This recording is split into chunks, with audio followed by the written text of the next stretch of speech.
Olá, mulheres, aqui é Célia Silva do Mulheres Ensinando Mulheres. Hoje vamos continuar o capítulo de número 3 do livro Administre Suas Emoções, de Joyce Meyer, da Belo Publicações. Vamos lá?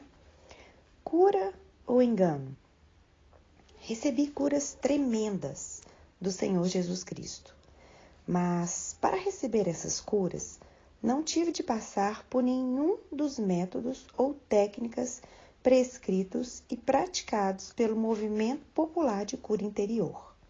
Simplesmente permiti que o Espírito Santo me dirigisse e orientasse.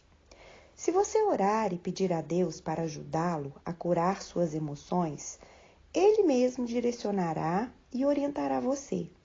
Ele tem um plano individualizado para cada um de nós, um plano que estará sempre alinhado com as Escrituras.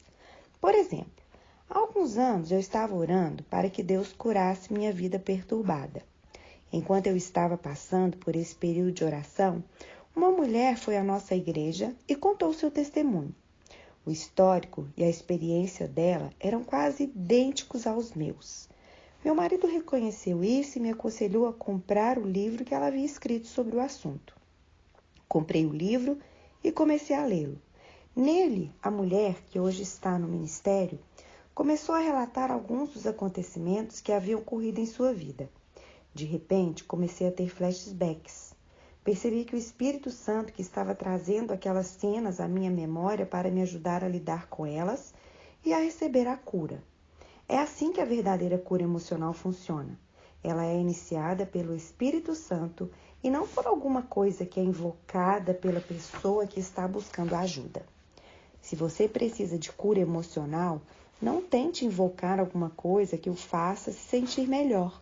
Busque o Senhor e peça a Ele para orientá-lo e direcioná-lo por meio do seu Espírito Santo nos caminhos que você deve seguir. Em seguida, esteja pronto para encarar o que quer que Ele queira que você confronte para operar sua restauração total. Não permita que ninguém o influencie a voltar atrás e cavar coisas do seu passado que talvez você ainda não esteja preparado para encarar. Isso pode ter um efeito devastador. Um dos aspectos maravilhosos do Espírito Santo é o fato de que ele nos conduz um passo de cada vez. Ele sabe quando estamos prontos e podemos enfrentar certas coisas. Quando o próprio Deus nos coloca face a face com certas realidades duras em nossa vida, podemos ter a certeza de que é a hora certa para lidar com essas questões dolorosas. Lembre, a revelação espiritual, ela vem de Deus e não do homem.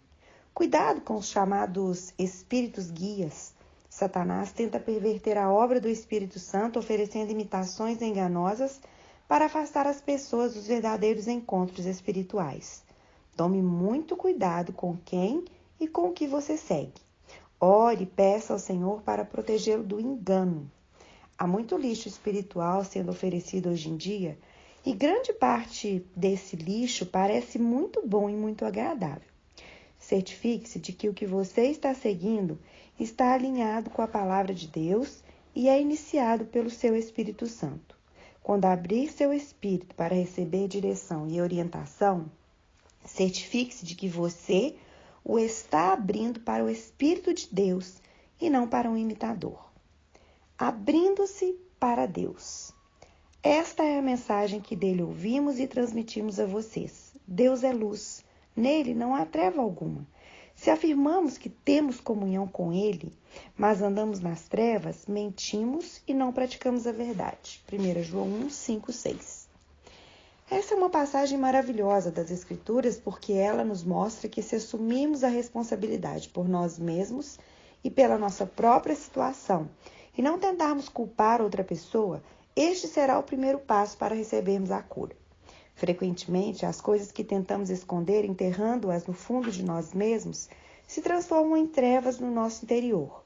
Mas essa passagem nos diz que em Deus não há treva alguma. Então, quando permitimos que Ele entre completamente no nosso coração e mente, não haverá trevas neles. Fico tão feliz por Deus preencher cada pedacinho do meu coração, fazendo com que eu seja cheia com a sua luz. Não há nenhum lugar no meu coração que eu saiba que esteja fechado para Ele e para a luz que vem com a sua presença. Em geral, Um dos sinais de que estamos andando na luz do Evangelho é o fato de termos um bom relacionamento com todos aqueles com quem entramos em contato na nossa vida diária, inclusive nosso cônjuge e nossos filhos. Posso dizer sinceramente que neste momento não sei de nenhuma pessoa em minha vida com quem tenha algum problema importante. E não é porque todas as pessoas mudaram. O motivo é porque eu permiti que o Senhor entrasse nesses lugares escuros do meu coração e os enchesse com a sua maravilhosa luz. Eu me abri para a luz do Espírito Santo de Deus que sonda e purifica. O resultado é que, embora eu costumasse viver e andar em trevas, em medo e em sofrimento, agora vivo e ando na luz, na alegria e na paz. Quando eu era uma pessoa por dentro e outra pessoa por fora, tinha de usar máscaras e ser falsa. Era obrigada a vestir uma fachada e jogar com as pessoas. Sou muito feliz porque agora posso me colocar diante de Deus e da minha família e de todos os demais e estar em paz comigo mesma e com os outros. Já não tenho mais de viver com medo do que qualquer pessoa possa pensar a meu respeito, porque abri meu coração para o Espírito Santo de Deus e Ele iluminou os lugares escuros dentro de mim para que eu possa viver livre. Você pode dizer o mesmo se abrir seu coração para Deus e permitir que Ele preencha cada parte de você com seu Espírito que dá vida? O nariz sabe. Se, porém, andamos na luz como Ele está na luz, temos comunhão uns com os outros e o sangue de Jesus, seu Filho, nos purifica de todo pecado. 1 João 1,7. Gosto da última parte desse versículo, que fala do sangue de Jesus, que nos purifica do pecado, em todas as suas formas e manifestações. Deixe-me dar-lhe um exemplo de como isso funciona na nossa vida diária. Se existe alguma coisa podre na sua geladeira, você saberá disso toda vez que abrir a porta porque vai sentir o cheiro. Você talvez não saiba o que é ou onde exatamente está o alimento estragado, mas pode ter certeza de que está ali dentro em algum lugar. Acredito que nossa vida é assim. Se existe alguma coisa podre dentro de nós, aqueles que entrarem em contato conosco perceberão, quer saibam ou não o que é ou por que está ali. Eles vão sentir o cheiro ou perceber isso. Em 2 Coríntios 2,15, o apóstolo Paulo nos diz que, como crentes, somos o aroma de Cristo entre os que estão sendo salvos e os que estão perecendo. Infelizmente, isso também funciona da maneira oposta. Quando existe alguma coisa dentro de nós que ficou guardada e apodreceu ou estragou, ela exala um aroma totalmente diferente, detectável por todos. É por isso que precisamos nos abrir e permitir que o Espírito Santo entre, limpe o nosso coração e remova o que quer que seja, fazendo com que exalemos esse mau cheiro. Quando nos abrimos para o Senhor e permitimos que Ele comece a nos limpar e curar de dentro para fora, descobrimos que estamos começando a ter um relacionamento cada vez melhor com aqueles que nos cercam.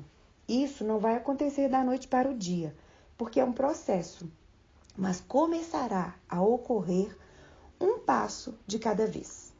Chegando à raiz do problema.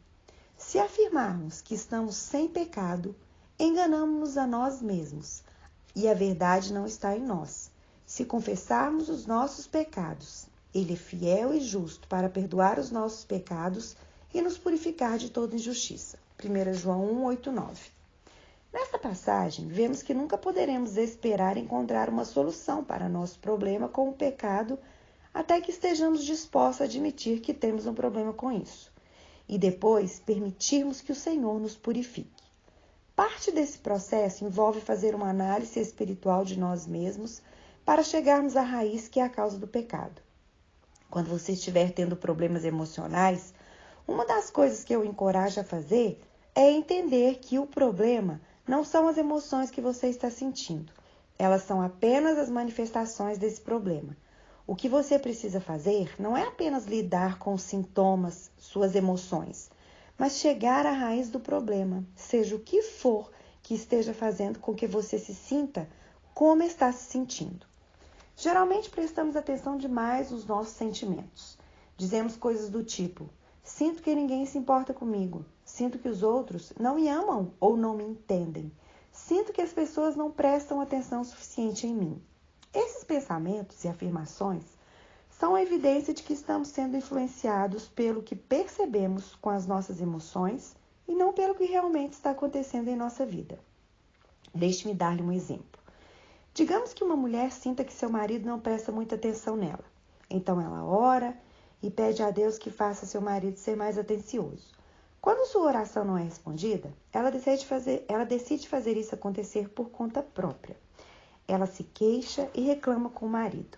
Você não está prestando atenção suficiente em mim. Você não se importa nem um pouco comigo ou com meus sentimentos. A verdade é que, independentemente de quanta atenção seu marido ou qualquer outra pessoa lhe dê, ela nunca ficará satisfeita. Nunca será suficiente. Por quê?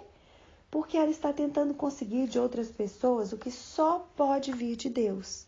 Ela está tentando construir a sua autoimagem com base na avaliação e na opinião dos outros, e não no seu próprio valor aos olhos do Senhor.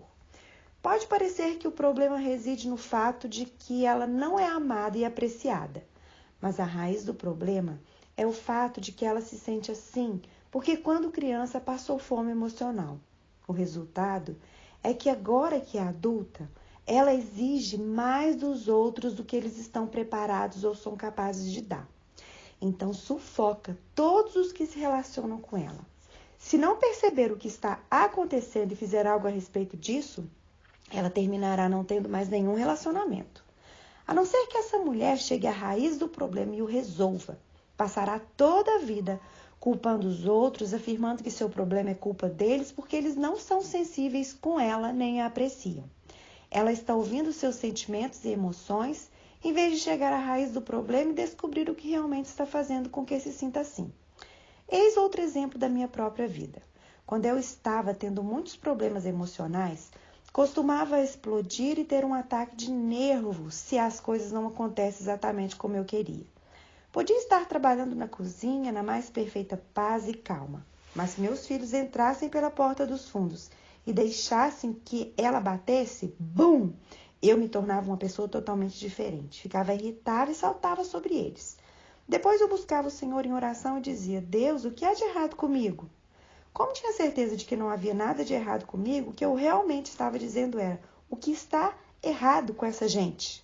Estava completamente convencida de que se os outros não fizessem o que faziam, eu não reagiria daquela forma.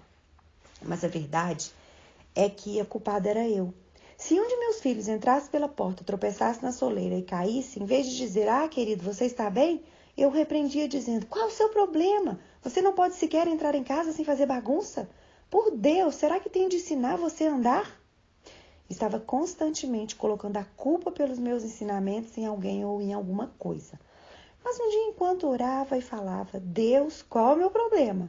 Ele me mostrou qual era, e foi uma revelação transformadora para mim. O Senhor falou comigo e disse: você passa a vida inteira fazendo todas as coisas que acha que deve fazer para ser uma boa esposa, uma boa mãe e uma boa cristã. Mas a verdade é que dentro de você se sente condenada e culpada por tudo. Desde não orar o suficiente até se sentir responsável pelas coisas que lhe aconteceram no passado. Então ele prosseguiu dizendo: esses sentimentos pressionam você e essa pressão se acumulam em seu interior.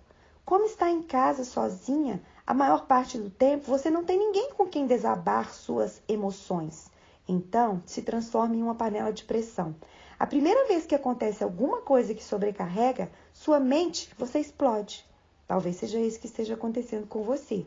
Assim como eu, talvez exista tanta pressão se acumulando dentro de você por causa dos sentimentos e emoções não resolvidos, que sempre que acontece alguma coisa da qual você não gosta, é a gota d'água para você.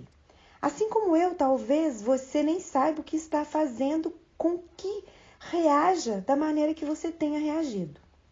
Li que estudos médicos indicam que 75% das enfermidades físicas são causados por problemas emocionais. E um dos maiores problemas emocionais que as pessoas enfrentam é a culpa. Muitas pessoas estão se punindo com a enfermidade. Elas estão se recusando a relaxar e a desfrutar a vida porque, afinal, não merecem se divertir. Então, elas vivem no eterno suplício do remorso e da lamentação. Esse tipo de estresse deixa as pessoas doentes. Se isso descreve quem você é, a única resposta é clamar ao Espírito do Senhor para que Ele o ajude a chegar até a raiz do problema que está lhe causando tanto sofrimento. Só Ele sabe o que fazer para ajudá-lo. Lembro-me de uma pequena história que eu ouvi sobre o Henry Ford. Certo dia, uma peça de um equipamento importante em sua fábrica de automóveis não estava funcionando corretamente. Então ele chamou um amigo chamado Stentz, que era um verdadeiro gênio da mecânica. Seu corpo era deformado, mas sua mente era fenomenal. Quando viu que ninguém mais podia consertar a peça daquele maquinário extremamente necessário, Ford chamou Stentz, que se deteve diante da máquina por cerca de 10 minutos, fazendo com que ela funcionasse novamente. Os dois amigos se alegraram e Stentz partiu. Alguns dias depois, Ford recebeu a cobrança de Stentz pelo serviço, no valor de $10.000. Ele imediatamente ligou para seu amigo e reclamou: "Você não acha que isso é pouco demais? $10.000 é muito dinheiro a pagar para alguém que mexeu em uma máquina durante 10 minutos. Stentz respondeu calmamente: "Bem, $10 dessa conta foram pelos 10 minutos que passei mexendo na máquina. Os outros 9.990 foram por saber onde mexer." O motivo pelo qual o Espírito Santo é tão valioso nesse tipo de cura é porque ele sabe onde mexer. O Espírito Santo é o único que conhece o melhor do que você conhece a si mesmo. Ele sabe o que está errado com você e o que fazer a respeito. A melhor coisa que você pode fazer para resolver o seu problema é chamá-lo para trabalhar e mexer no que for necessário. Enquanto ele faz isso, seja paciente. Lembre, a cura emocional é um processo que leva tempo.